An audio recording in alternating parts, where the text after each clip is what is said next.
देखते हैं। तो हमारा जो क्यू का जो एक्सप्रेशन है वो बेटा डिफरेंशिएशन ऑपरेटर उस पर अप्लाई हो जाएगा और 5t² + t। अब बेटा डिफरेंशिएशन के कुछ ऑपरेशंस होते हैं, जैसे आपको पता भी होगा पर मैं बेसिक बता देता हूँ कि t² का डिफरेंशिएशन 2t होता है, t का डिफरेंशिएशन का साइन ऐसा होता है 1 होता है, और t³ का डिफरेंशिएशन 3t² होता है। होता क्या है कि जो पावर है ना वो नीचे आ जाती है और एक पावर घट जाती है, 2 से 1 हो गया, 3 नीचे उतर गया है और 3 में से 1 कम हो गया है, 2 हो गया। और जो t है, t में क्या होता है कि जो 1 है नीचे उतर, 1 कैसे आया मैं ये बता रहा हूँ, 1 नीचे उतरा और इस t के पावर में से 1 ना घट गया, तो 1 इंटू में t की पावर 0 जिसकी वैल्यू 1 होती है। क्लियर है बात? तो अगर मैं इसमें डिफरेंशिएशन अप्लाई करूँ तो मेरे पास क्या आ जाएगा, 5 तो मल्टीपल है, 2 नीचे उतर गया, 2 में से 1 पावर कम होगी, t प्लस में 1, ये क्या आ गया बेटा 10t प्लस में 1, ये क्या आ गया i। Function of time t ही आया, ऑफ कोर्स बेटा आना भी चाहिए था फंक्शन ऑफ टाइम t, तभी तो बेटा एक पर्टिकुलर टाइम पे पूछा हुआ है। ऐसा थोड़ी ना है कि हमेशा करंट हमेशा कांस्टेंट ही आएगा, वेरिएबल हो सकता है, टाइम पे डिपेंड हो सकता है। अब उसमें से क्या पूछा हुआ है हमसे कि 3 सेकंड पे वैल्यू कितनी होगी, तो अगर मैं t की वैल्यू इस इक्वेशन में 3 सेकंड रख दूँ तो मेरे पास क्या आ जाएगा i at 3 सेकंड, किसी किसी बुक में ऐसे भी लिखा हुआ रहता है, ठीक है। तो 10 इंटू में 3 प्लस में 1, ये क्या आ जाएगा 30 प्लस में 1 मतलब 31 एम्पियर। क्लियर है बात? अब मैं सॉल्व करने जा रहा हूँ बेटा, मैच करना आप बी ऑप्शन को, जो बी क्वेश्चन हमसे पूछा हुआ है। ये क्या आ गया बेटा हमारे पास, आई इंस्टेंटेनियस आया, किस वैल्यू पे आया 3 सेकंड पे आया। बी का सॉल्यूशन देखिए, क्या निकालना है बेटा हमको, आई एवरेज निकालना है। आई एवरेज क्या होता है, डेल्टा क्यू अपॉन में डेल्टा टी।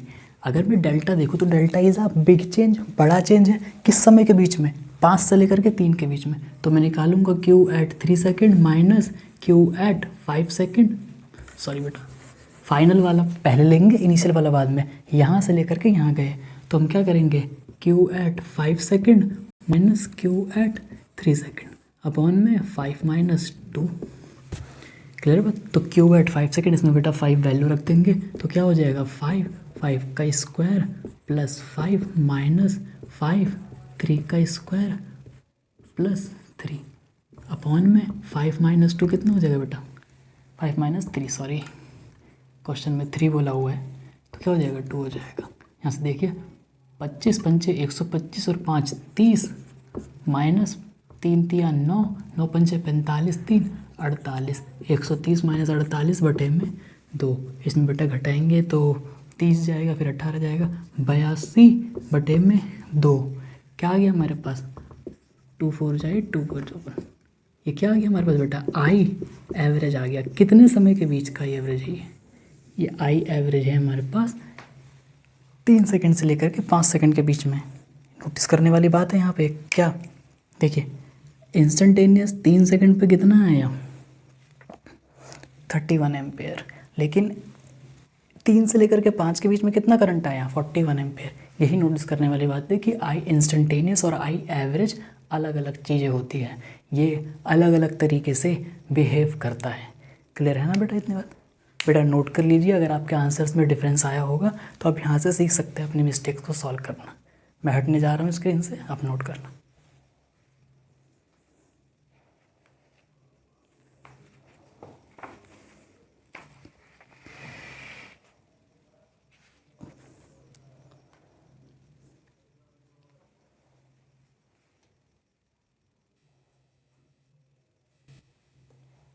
आई होप बेटा आपने कर लिया होगा।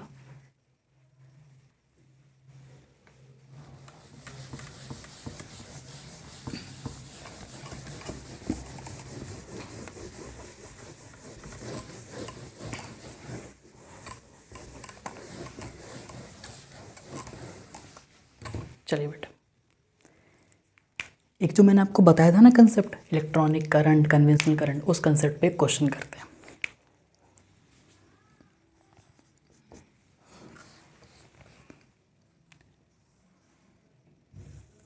जैसे कि एक ना, आप कोई भी एक मीडियम मान सकते हैं इसे, ज़रूरी नहीं है वायरी हो, कोई भी एक ये ना मीडियम हो गया फ़िलहाल। इस मीडियम में यहाँ पर है 40 इलेक्ट्रॉन्स, ठीक है, ये हो गया एक लेफ्ट एंड और ये हो गया एक राइट एंड। क्लियर है इतनी बात? ये चलो इलेक्ट्रॉन इधर ले लेते हैं, 40 इलेक्ट्रॉन्स। क्लियर है? वो ना राइट से ना लेफ्ट मूव कर रहे हैं। और मैं ये नहीं कह रहा हूँ बेटा कि पॉजिटिव चार्ज ना दौड़ता है मेटल में ही, क्योंकि ये मेटल ही नहीं है। हम ऐसे सवाल के कंसेप्ट को समझने के लिए कह रहे हैं कि यहाँ से क्या निकला, 40 पॉजिटिव चार्ज दौड़ रहे हैं इधर से इधर। ये दोनों काम एक साथ हो रहा है, सवाल में ऐसा कहा गया है। तो हमसे पूछा है कि आई नेट बता दो कितना होगा। ट्राई करो बेटा। अब बेटा सॉल्यूशन देखिए, देखिए ये दोनों काम एक साथ हो रहे हैं। मैंने बोला था कि जो 40 पॉजिटिव चार्ज है वो इधर जा रहा है, और जो पॉजिटिव चार्ज होता है वो कन्वेंशनल करंट होता है, और जो कन्वेंशनल करंट की डायरेक्शन होती है असली करंट की डायरेक्शन भी वही होती है। बट इस वाले केस में देखिए, अगर इलेक्ट्रॉन्स राइट से लेफ्ट आ रहे हैं तो आई का जो ई बना होगा वो लेफ्ट से राइट बना होगा। इसको मैं यहाँ बना देता हूँ बेटा। देखिए आई जो पॉजिटिव चार्ज के थ्रू बना वो तो इधर से इधर ही बना, और जो इलेक्ट्रॉन की वजह से जो करंट बना होगा वो बेटा इधर से इधर बना होगा। ये सिचुएशन समझनी थी, इसीलिए मैंने बोला था कि इलेक्ट्रॉन के अपोजिट फ्लो में ही पॉजिटिव चार्ज दौड़ता है। क्लियर है बेटा? तो जब ये ना लेफ़्ट से राइट हमारा प्रोटॉन जा रहा होगा तो करंट लेफ़्ट से राइट ही बनेगा, और अगर इलेक्ट्रॉन ना राइट से लेफ़्ट आ रहा होगा तो भी इलेक्ट्रॉन का जो करंट होगा, कन्वेंशनल करंट होगा, वो लेफ़्ट से राइट ही बनेगा। मैं क्या कह रहा हूँ बेटा, इलेक्ट्रॉन तो राइट से लेफ़्ट आ रहा है बट इलेक्ट्रॉन का कन्वेंशनल करंट लेफ़्ट से राइट जा रहा है, तो दोनों बेटा सेम डायरेक्शन में। तो मैं कह सकता हूँ कि आई जो नेट होगा वो क्या होगा, आई प्रोटॉन और आई इलेक्ट्रॉन। क्लियर है बेटा इतनी बात? अब जो ये जो जितना भी सिनेरियो जो क्रिएट हुआ ना, ये सारा का सारा जो क्रिएट हो रहा है ये ना 1 सेकेंड में हो रहा है। ये कब क्रिएट हो रहा है? 1 सेकेंड में। इससे फ़र्क क्या पड़ा सर 1 सेकेंड में? 1 सेकेंड से फ़र्क ये पड़ा कि जो भी चार्ज यहाँ से यहाँ फ्लो हुआ वो 1 सेकेंड के लिए हुआ। तो अगर मैं कल को कहूँ कि आई बराबर क्यू अपॉन में टाइम होता है, अगर मैं टाइम की वैल्यू ना 1 सेकेंड रख दूँ तो क्यू अपॉन में 1 बराबर 1 होगा। तो जितना चार्ज फ्लो हुआ वही मेरा करंट है, मतलब जितना चार्ज इधर से इधर फ्लो होगा वही मेरा आई है। तो बेसिकली जो चार्ज फ्लो हो रहा है ना वो पूरा का पूरा करंट ही बना रहा है, क्योंकि मैंने यहाँ पे क्या ले लिया है, ऐसा सवाल में दिया हुआ था कि 1 सेकेंड में सब कुछ ऐसा हो रहा है। अब आइए बेटा, अगर ऐसा हो रहा है तो देखिए कि 40 प्रोटॉन गए हैं, तो 40 और प्रोटॉन पे कौन सा चार्ज होता है, मैंने आपको बताया था 1.6 × 10⁻19 माइनस का 19 कूलम प्लस 40, और इलेक्ट्रॉन पे कौन सा चार्ज होता है, नेगेटिव का। लेकिन वो तो इस तरफ के लिए ना, तो यहाँ भी कौन सा हो जाएगा, पॉजिटिव ही करंट हो जाएगा। देखिए 1.6 × 10⁻19, और ये सब कब हो रहा है खेल, ये चार्ज का फ्लो हो रहा है 1 सेकेंड में, चार्ज का फ्लो हो रहा है 1 सेकेंड में। तो अगर मैं टाइम की वैल्यू 1 सेकेंड कर दूँ तो क्यू अपॉन में टाइम, ये भी आई बन गया, क्यू अपॉन में टाइम ये भी हमारा आई ही बन गया। यहाँ से हमें समझ में आ रही बात है कि 80 × में 1.6 × 10⁻19। अब यहाँ से बेटा करंट यही आएगा हमारा, आई नेट होगा। सवाल पता है यहाँ पे एक और ये पूछा गया था असर्शन रीज़न करके कि बताइए इस सिचुएशन में पॉजिटिव चार्ज इधर गया, नेगेटिव चार्ज इधर गया, करंट तो ज़ीरो होना चाहिए। बट ऐसा बेटा बिल्कुल नहीं है, करंट की एक नॉन ज़ीरो वैल्यू और अच्छी खासी वैल्यू है। क्लियर है बात? ठीक है ना? करंट की यूनिट लिख देंगे हम एम्पियर में। क्लियर है बेटा?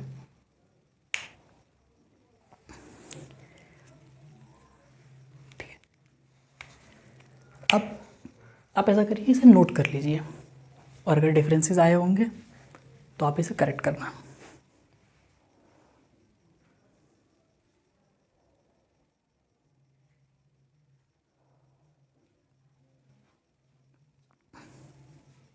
चलिए बेटा नेक्स्ट क्वेश्चन करते हैं।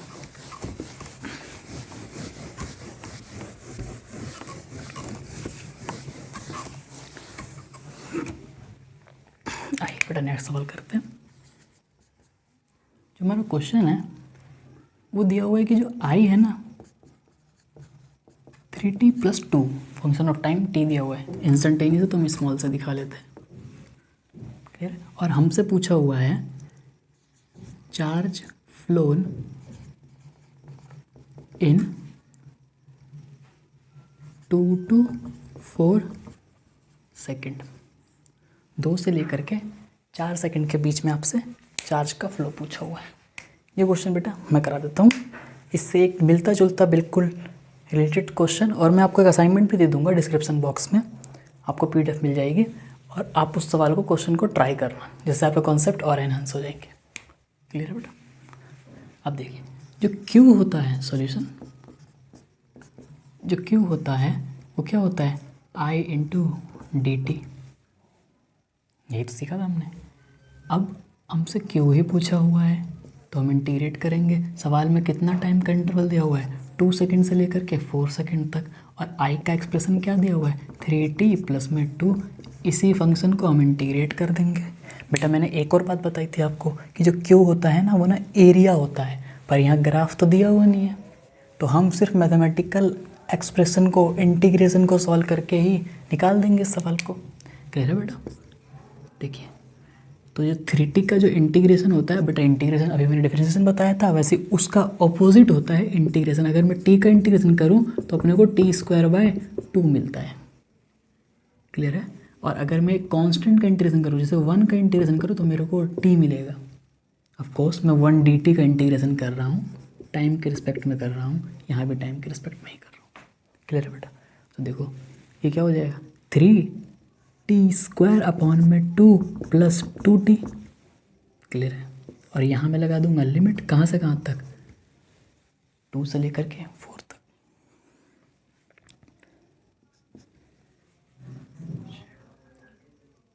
अब देखो बेटा इसमें वैल्यूज रख देंगे, 3 × 4² / 2 + 2 × 2, 4 × 16, 16 × 3 = 48, ये हो जाएगा 24, है ये 4, आ गया हमारे पास कितना 28 एम्पेयर करंट। क्लियर है बेटा।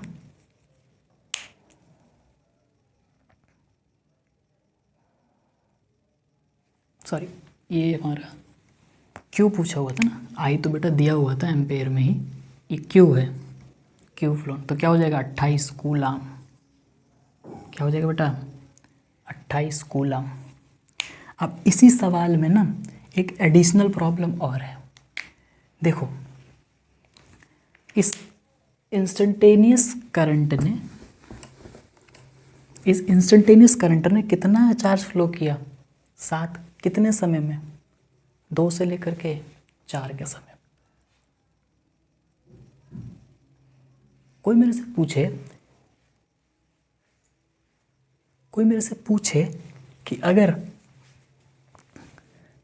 हमें ऐसा करंट कोई बता दो जिसकी वैल्यू ना बदले पर वो चार्ज इतना ही फ्लो कराए, कहने का मतलब बेटा मैं पता है क्या निकालना चाह रहा हूँ, ये हमारा इंस्टेंटेनियस करंट है, तो बेसिकली दुनिया में कोई ऐसा करंट भी तो होगा जो कि हमारा एवरेज करंट होगा, चार्ज वो भी इतना ही फ्लो करेगा। तो इतने चार्ज को फ्लो करने के लिए कोई इसका साथी करंट कौन हो सकता है आई एवरेज, क्योंकि ये इंस्टेंटेनियस है। तो अगर मैं इसका साथी करंट निकालूँ कि आई एवरेज, बेसिकली बेटा सवाल ना यहीं ख़त्म हो गया था, मैं इस पर और चर्चा कर रहा हूँ कि कैसे इस सवालों को और आगे बढ़ाया जा सकता है और नए नए कंसेप्ट सीखे जा सकते हैं। तो हम बेटा अगर आई एवरेज ढूंढे कि कौन सा आई एवरेज है जो कि मेरे को 28 कूलम चार्ज ही देगा, कौन सा ऐसा आई एवरेज है जो हमें 28 कूलम चार्ज ही देगा। क्लियर है ना। तो देखो बेटा हमने पढ़ा था Q बराबर आई एवरेज अपॉन में टाइम। ये कहाँ से आया बेटा, आई एवरेज बराबर, देखो आई एवरेज बराबर Q अपॉन में टाइम होता है, तो Q basically delta Q upon में डेल्टा टाइम। तो अगर मैं डेल्टा Q लिखूँ, कितने कूलम चार्ज का चेंज आया होगा क्रॉस सेक्शन एरिया के थ्रू, यहाँ से यहाँ इतना चार्ज फ्लो हुआ होगा तभी तो उतना करंट बना होगा, तो कितना चार्ज वो फ्लो किया गया होगा, तो कैसे आएगा बेटा आई एवरेज इंटू में डेल्टा टी से मैं कह रहा हूँ इतना ही चार्ज फ्लो कराना है, तो मेरे पास डेल्टा क्यू कितना है 28, और पूछ रहा हूँ कि कौन सा इसका साथ ही इंस्टेंटेनियस आई एवरेज होगा जो कि उतने ही समय में, तो कितना समय बेटा 4 - 2 मतलब 2 सेकेंड। तो यहाँ से आई एवरेज की कितनी वैल्यू आ गई, 2 से कट जाएगा तो 14 एम्पेयर। कहने वाली बात पता है क्या है, अगर किसी वायर में ये करंट दौड़े जिसकी वैल्यू क्या है, तो 28 कूलम चार्ज अगर ये करंट फ्लो कर रहा है 2 से लेकर के 4 सेकेंड में, तो उसी का साथ ही आई एवरेज कितना कर सकता है 14 एम्पेयर। ये दो अलग अलग करंट, ये आई एवरेज है या इंस्टेंटेनियस है, लेकिन दोनों का charge flown in 2 to 4 second same है। और यही बात बेटा सीखने वाली है कि आई एवरेज और आई इंस्टेंटेनियस दोनों ने अलग अलग होते हुए भी सेम इफेक्ट 28 कूलम का चार्ज फ्लो किया। तो बेटा आज के लिए बस इतना ही। मैं कुछ क्वेश्चंस ना डिस्क्रिप्शन बॉक्स में दूंगा, जैसे मैंने बोला था, उसको आपको ट्राई करना है। Thank you, thanks for watching.